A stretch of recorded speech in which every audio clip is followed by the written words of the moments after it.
Merci. Nous allons poursuivre les travaux avec l'intervention de mon ami, le colonel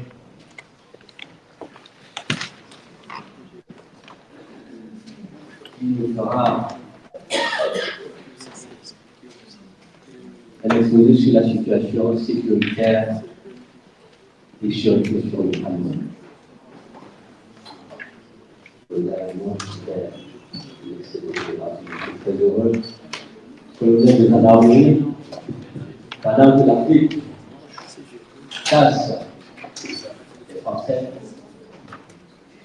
nous reconnaissons que nous avons non seulement une amitié, plusieurs de nos sœurs qui frères ici ont forcément une femme blanche.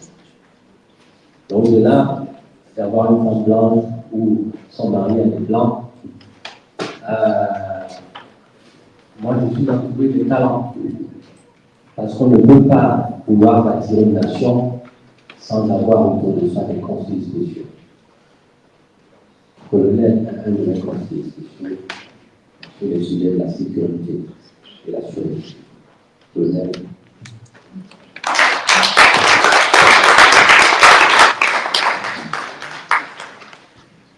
Monsieur le Président, Mesdames et Messieurs, bonsoir, je suis très honoré d'être parmi vous aujourd'hui.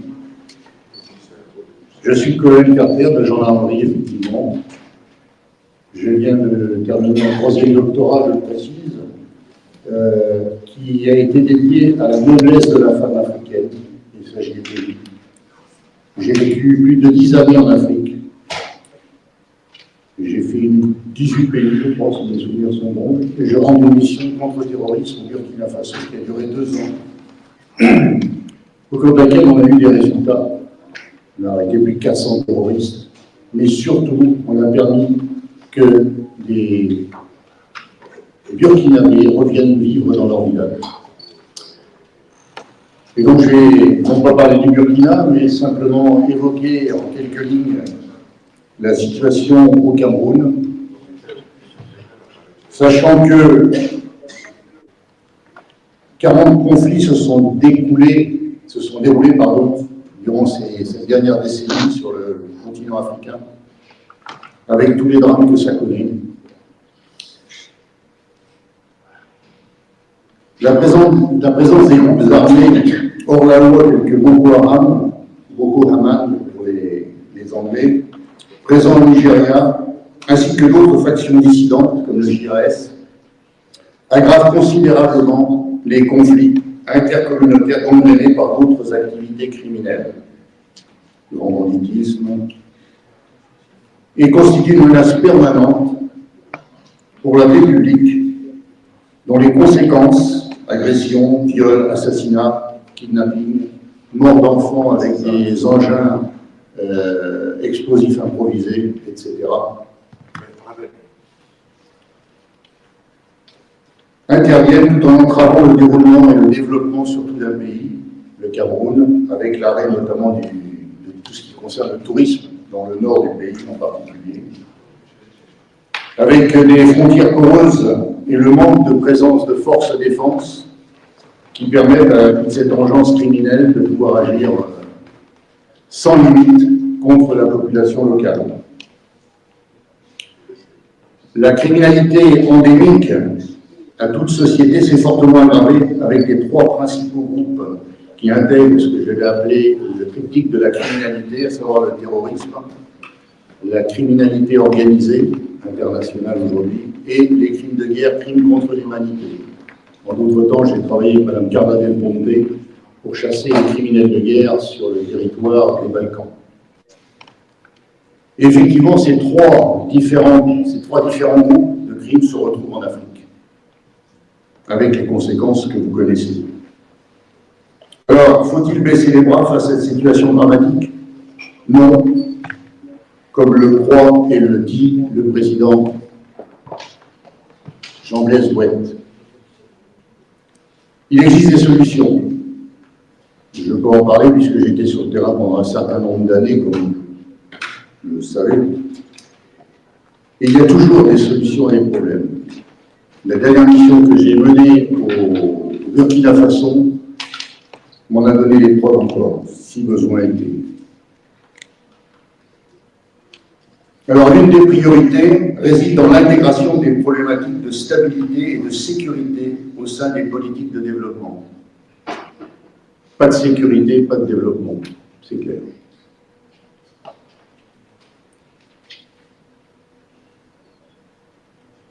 Cette sécurité joue un rôle capital pour gérer au mieux les tensions et violences, qu'elles soient endogènes ou exogènes. Ainsi, le président Jean-Blaise Bouet souhaite réaliser un état des lieux de manière objective et sérieuse pour pouvoir déterminer les différentes mesures et actions sécuritaires à mettre en place et ce qui doit les accompagner auprès de la population afin d'asseoir une véritable stratégie de sécurité nationale, non seulement dans la lettre, dans l'esprit, mais surtout dans la pratique. La réforme du secteur de la sécurité, dans l'esprit du cadre d'orientation de l'Union africaine, sur la réforme du secteur de sécurité est aujourd'hui incontournable afin de ramener paix et tranquillité publique pour favoriser le développement que le Cameroun est capable de mener à bien, suivant tout ce que nous venons d'entendre, et sous la houlette du président Jean-Blaise Bouet,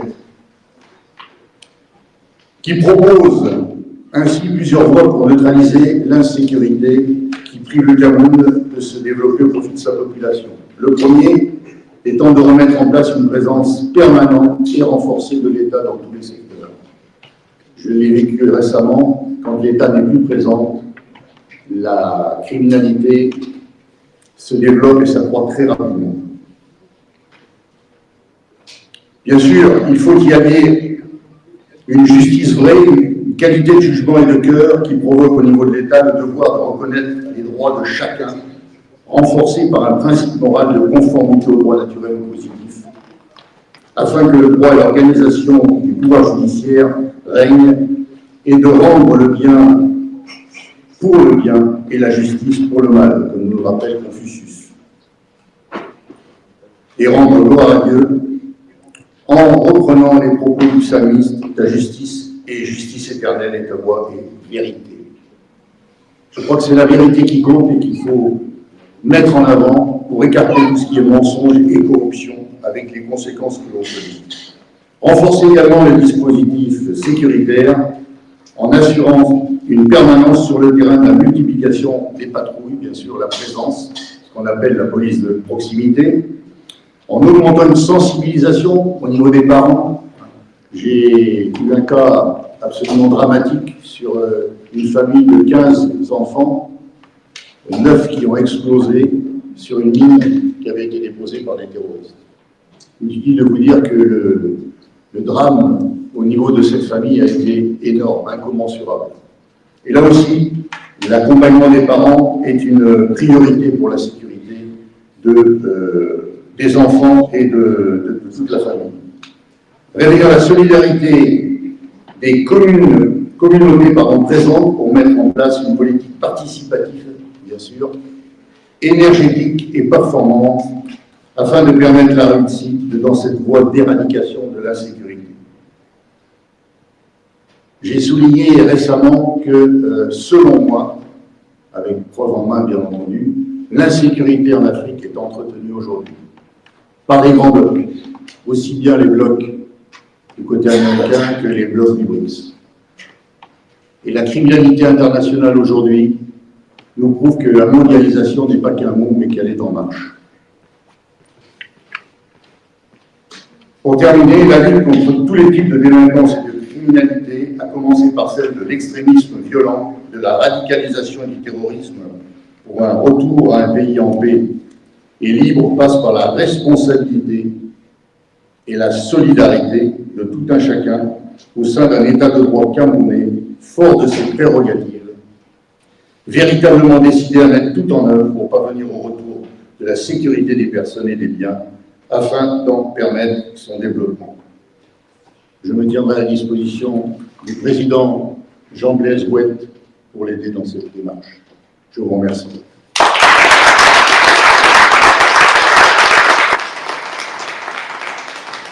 Merci. Merci beaucoup. Merci. Je vais au Cameroun demain. C'est une preuve assez difficile. Parce que comme nous le connaissons très bien, le Cameroun aujourd'hui est en proie. Dans le Cameroun, nous avons Boko Haram, nous avons une crise au niveau de la zone anglophone également. Je compte beaucoup sur notre armée, sur les jeunes. Les talents que nous avons une armée camerounaise qui est assez forte avec des jeunes qui sont non seulement des spécialistes beaucoup parmi eux, qui sont au service de la nation, qui se battent pour l'arme et qui demain font mieux qu'aujourd'hui, mais ils pourront faire mieux encore demain. Venir au Cameroun, penser gérer la nation camerounaise, il faut avoir autour de soi d'abord des clés de solution sur les problèmes de sécurité, sur les problèmes de sûreté. Il a fait un tout petit exposé. Le colonel Carter connaît très bien l'Afrique, connaît très bien, il a d'ailleurs dit tout à l'heure, les crises que nous connaissons sont entretenues certainement par les grands blocs. Et ensemble, c'est sûr que lorsqu'on a réconcilié les spécialistes comme le colonel Carter autour de soi, qui non seulement aident l'Afrique, qui ne sont pas envoyés par le gouvernement français, qui n'a rien à voir, la présence ici n'a rien à voir avec les équipes du président Macron. C'est d'abord un ami, c'est un intellectuel qui prépare une parenthèse. On a souvent assisté à des conférences à la ligne de politique de parler ensemble. Et donc, ces connaissances, plus les miennes, les recherches que je fais également, je pense que nous serons contents demain. Avoir autour de moi comme conseiller permettra aussi d'apporter des solutions à notre armée et d'aller vite. Parce que quand on a des spécialistes autour de soi, des spécialistes qui sont formés, qui connaissent le terrain, qui ont l'expérience, on pourra aller vite. Je viens au Cameroun, c'est d'abord résoudre les problèmes de paix. La paix, c'est aussi d'abord la sécurité de tous.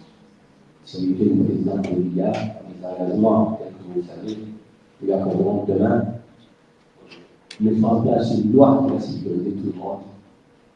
On a un problème au niveau de nos frères et sœurs anglophones. Il est important que cette crise anglophone, qu'on dise à tous nos frères, qu'on fasse tout pour que nos frères reviennent à la maison, que cette guerre-là, on puisse la terminer le plus rapidement.